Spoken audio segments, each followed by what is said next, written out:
Apart from the events creating our Earth, our moon, and the asteroid belt, how did the Sumerians know of Uranus, which was rediscovered in 1781, and of Neptune, which humans rediscovered in 1846? What we know as heaven points to a very specific place in the cosmos.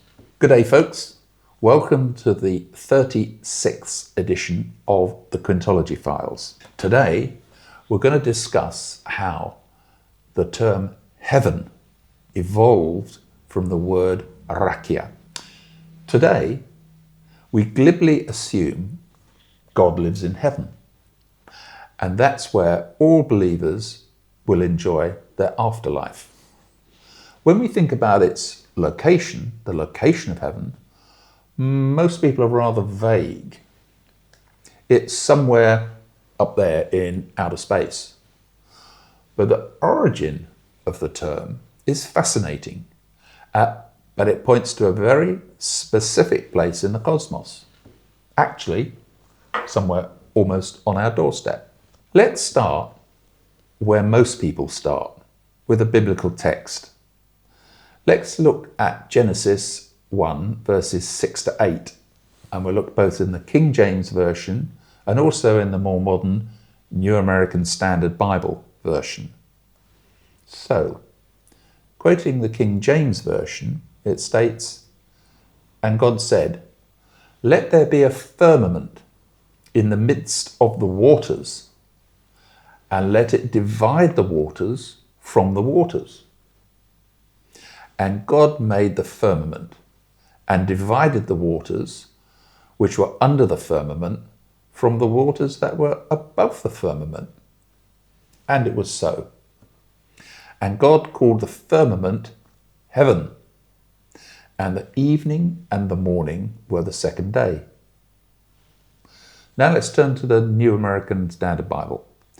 "Then God said, Let there be an expanse in the midst of the waters, and let it separate the waters from the waters." God made the expanse and separated the waters, which were below the expanse, from the waters which were above the expanse.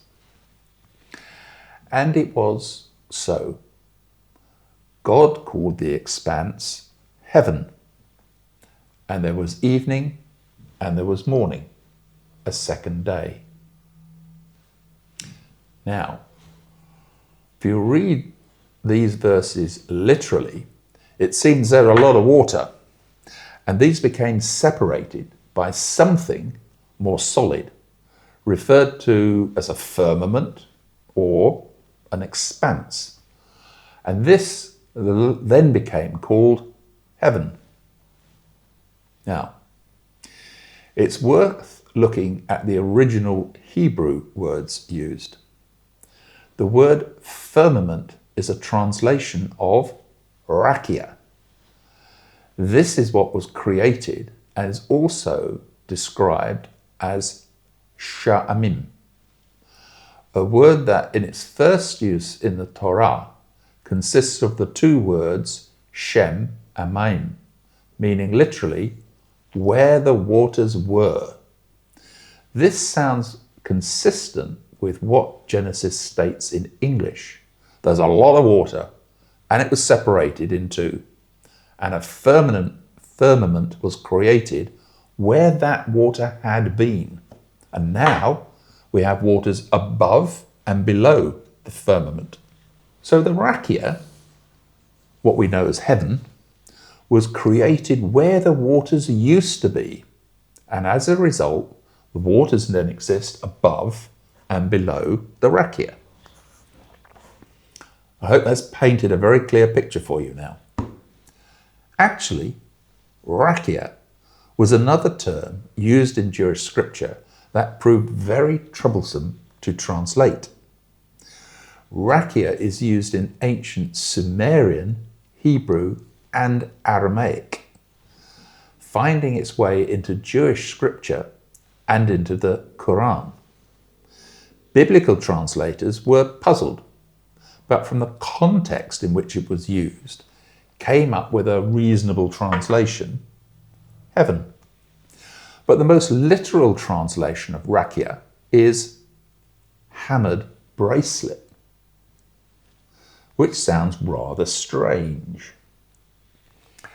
Until you probe into Sumerian cosmology and discover that this is the description of the asteroid belt with thousands of meteorites reflecting sunlight and glittering like a bracelet, orbiting as a ring in the previous orbit of a planet which used to orbit between Mars and Jupiter. But how did the Sumerians know this? Good question. Let's dive into some Sumerian cosmological knowledge. Our knowledge of the ancient understanding of Sumerian cosmology derives from our progressive discovery of a text known as the Enuma Elish. We were initially confused by misunderstanding the genealogy of the document. The first translation, actually in 1876, was by George Smith, who worked at the British Museum, working on an almost complete set of its 7 tablets recovered from the library of Ashurbanipal in Nineveh, located in modern-day Mosul. Thus, the story was assumed to date from around the 8th century BC. This quickly led to the assumption that the Enuma Elish had been closely modelled on the creation texts in Genesis, which at that time was widely believed to have been written by Moses many centuries earlier, well, maybe 7 centuries before the Enuma Elish. But subsequently, our progressive discovery of older and older versions of the Enuma Elish have revealed its evolution over many millennia prior to Ashurbanipal, indeed millennia prior to Abraham.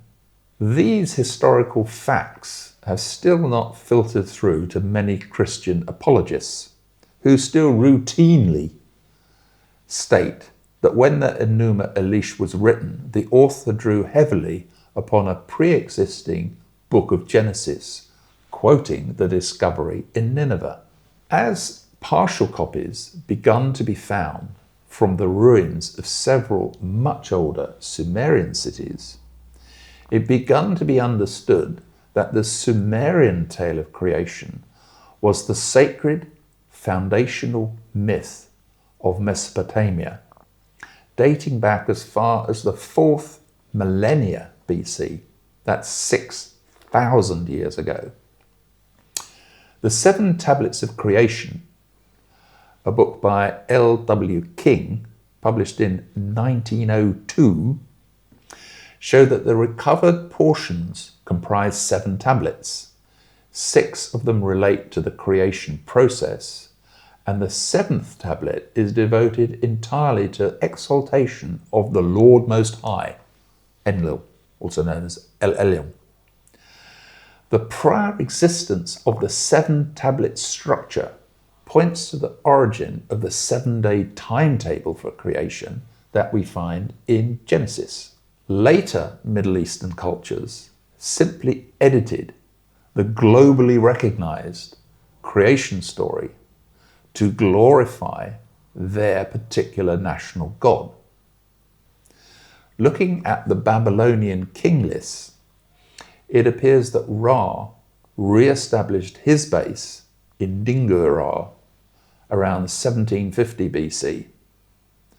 This is shown by the abrupt change in throne names from father to son. After Ra took up residence in Babylon, Sin-Mublit was succeeded by his own son, taking the name Hammurabi.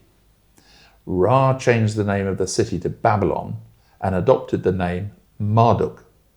Hence we find his priests changed the name of the supreme god to Marduk in new Babylonian versions of the Enuma Elish.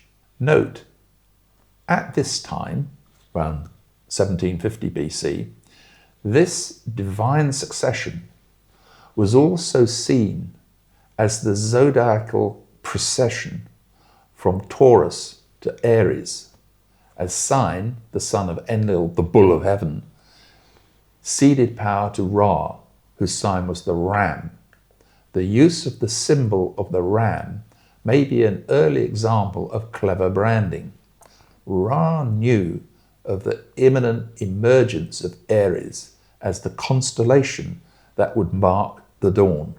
This technique of editing the globally recognized creation story to glorify your own national god was next adopted by the Assyrians. The excavation of Nineveh between 1902 and 1914 mainly, which first uncovered tablets with the Assyrian version of the creation story, show the Babylonian Marduk was replaced by Ashur, the Assyrian national god. So, the Enuma Elish is incredibly old and seems to be the source of the creation story in Genesis. Yes, increasingly this is being recognized. Several studies of the Enuma Elish, such as the Babylonian Genesis by Alexander Heidel of the Oriental Institute, the University of Chicago, have dwelt on the parallels in the theme and structure between the Mesopotamian and the biblical narratives. Both, indeed, begin with a statement that refers to the primordial time when the earth and heaven, i.e. the asteroid belt, did not yet exist, i.e. back to the time when Tiamat, the name for the planet that used to orbit between Jupiter and Mars, still orbited the sun. So what does the Sumerian cosmology tell us? The Sumerian cosmology describes Tiamat as a large planet covered by deep oceans, orbiting between Mars and Jupiter, which then suffered a cataclysmic close encounter with a planet they named Nibiru, which had a highly irregular orbit. Tiamat was shattered by the gravitational stresses of the close encounter with Nibiru, with the largest part careening inwards into our solar system towards the sun and impacting an inner planet. This created our Earth, whilst the shattered remnants of Tiamat continued in their previous orbit, forming what we now call the asteroid belt. The Sumerian explanation in the Enuma Elish also explains the unique tilt of the Earth from the solar plane, caused by the impact of the large chunk of Tiamat. And it also accounts for our very outsized moon, which was created by the same impact. Scientists have long puzzled how Earth could capture such an outsized moon. The Sumerian account is now gaining recognition. Indeed, the extent and source of their knowledge, the Sumerian, is deeply puzzling. Apart from the events creating our Earth, our moon, and the asteroid belt, how did the Sumerians know of Uranus, which was rediscovered in 1781, and of Neptune, which humans rediscovered in 1846? Furthermore, they also knew the colour of these planets, pale blue and mid-blue, information that we only discovered from pictures transmitted by Voyager 2 in 1989. Now, me being very skeptic, I did some research on this, and one source of these colours known by the Sumerians was a book by Zachariah Sitchin, which was included this record, and it was published in 1976, 13 years prior to Voyager 2, in his work entitled The 12th Planet. Now, you may think this is all far-fetched. A big planet, which used to orbit between Mars and Jupiter, suffered devastating collision and blew apart, hitting our Earth and forming our moon. Yeah, that sounds nuts. Yes, and early translators of the Enuma Elish thought so too, until recently, when the ancient Sumerian cosmology now started to look fundamentally correct. Yes, we now agree that there used to be a large planet orbiting between Mars and Jupiter. Yes, in recent decades, astronomers have detected a significant body is affecting the orbits of the known outer planets, but which we have not yet identified the cause. There is speculation of an unknown 12th planet, Nibiru. Yes, from what we have found on the remains of Tiamat, now orbiting as the asteroid belt, it contained huge volumes of salty water with chemical compositions very close to Earth's seawater. Also, the chemical composition of meteorites recently hitting Earth, which have been tracked back as originating from the asteroid belt, also contain Earth-like seawater. Yes, we have detected signs our planet was impacted by a large mass early in its life, estimated at about 50 million years of age. Today, our planet is estimated as having formed around 4,543,000,000 years ago. In an earlier episode, we discussed the discovery of LLVPs, large, low-velocity provinces lodged deep into the lower mantle of Earth's core. Modern researchers have given the name Theia to the body that hit Earth. Yes, also, rocks recovered from our moon prove it once formed a single body with Earth, i.e., our moon must have been ejected from Earth, which in turn must have been the result of a massive impact. And the age of the rocks indicates this happened very early in the life of our planet.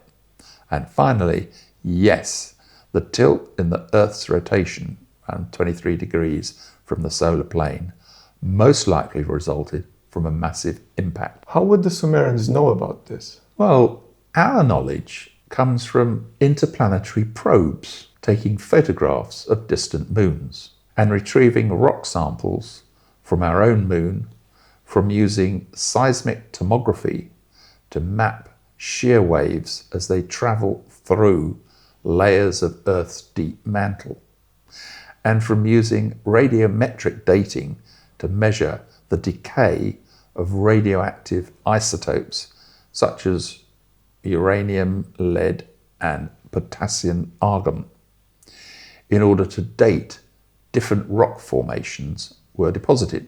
No one is suggesting that the Sumerians had any of this technology. So how did they know? Zachariah Stitchin, a remarkable and sadly now deceased author, makes a detailed and fairly convincing case, certainly in the absence of any other explanation, that this knowledge was passed to the Sumerians by extraterrestrial visitors, who, quite understandably, were regarded by the Sumerians as gods. Even some theologians have come to a similar conclusion. While some scientists and theologians are now aware of the Mesopotamian origin of Genesis, they remain stubborn in denying there is any scientific value in these ancient texts. They regard the Sumerian Enuma Elish as a myth about ancient pagan gods. It cannot be of any scientific value because, and here I'm quoting N.M. Sorna of the Jewish Theological Seminary in Understanding Genesis, it should be quite obvious by the nature of things that none of these stories can possibly be the product of human memory. My riposte would be, I agree, it cannot be a human memory, so where did they get this stuff from? The Bible describes the formation of earth as we know it, completely covered by water. If water was so abundant when earth was created from the collision with the remains of Tiamat, now known also as Thea, then this strongly indicates that Tiamat was also a watery planet. The watery nature of Tiamat, also known as Tiam, is mentioned in various biblical references. The prophet Isaiah in 51:10 recalled the primeval days when the might of the Lord carved the haughty one, made spin the watery monster, drained all the waters of the mighty Tiam. Given most scholars believe this part of Isaiah, Deutero-Isaiah, was written during the Babylonian exile, the text appears to be clearly sourced from the Enuma Elish. Given the common elements between the Jewish and Muslim scripture, what does the Quran say? Islamic scholars have reached similar conclusions from examination of the same terms appearing in the Quran. One researcher published an article, Sama, the hammered bracelet, explaining that the Quran teaches there are 7 asteroid belts. Sab Samawat. Sama is usually translated as heaven, so the astronomical implications of the verse referring to it are obscure. Some translators translate it as cloud because of the verses that say that Allah sent down water from the Sama. Today we know that the asteroid belt is full of frozen water, i.e. ice. The Arabic Sama is the same as the Hebrew Shamaim, the place where the water was. The place is described as Rakis, an Akkadian word which itself stems from the Sumerian Rakia. The original Sumerian word Rakia literally means hammered bracelet. It referred to the collection of celestial matter orbiting between Mars and Jupiter that we now refer to as the asteroid belt. Genesis 1:8 states that the hammered out bracelet, the Rakia, was in the place where the water was, the Shamaim. While the Sumerians spoke of the asteroid belt as a bracelet, the Qu'ran speaks of it as an adornment, a canopy that would be beautiful for those who beheld it. The Quran specifically says that the lower Sama is adorned with lights, indicating that there were more asteroid belts further out from the sun. Recently, a second asteroid belt has been discovered lying beyond Neptune. According to the Quran, there must be 5 more. The Quran also explains the origin of the Rakia and the collision with planet Earth, explaining that the Sama asteroid belt was once one body, but that Allah rent it asunder. Do not those who disbelieve see that the Samawat, the asteroid belt, and the Earth were locked together, were one solid mass? So we rent them apart, and we made from water everything living. That's a quote from Surah 21:30. So, the Quran very explicitly teaches the same as the Sumerian Enuma Elish, that planet Earth and the asteroid belt are both remnants of a larger planet which previously orbited between Mars and Jupiter. To this day, an Arabic word that is similar to Tiamat, Talmat, means a calamity. It is extraordinary how such cosmological knowledge lies buried in ancient scripture. Today, we look at this asteroid belt as a potential gold mine for the rare minerals. So long as we navigate accurately, the small bodies with negligible gravity offer easy mining opportunities. Is it possible that other space-faring cultures had similar ideas? The Sumerians wrote that their gods visited the hammered bracelet, which was viewed as heavenly. I hope you found this interesting. If so, please subscribe, it's free, and please add a comment below. I'd love some feedback. Thank you very much.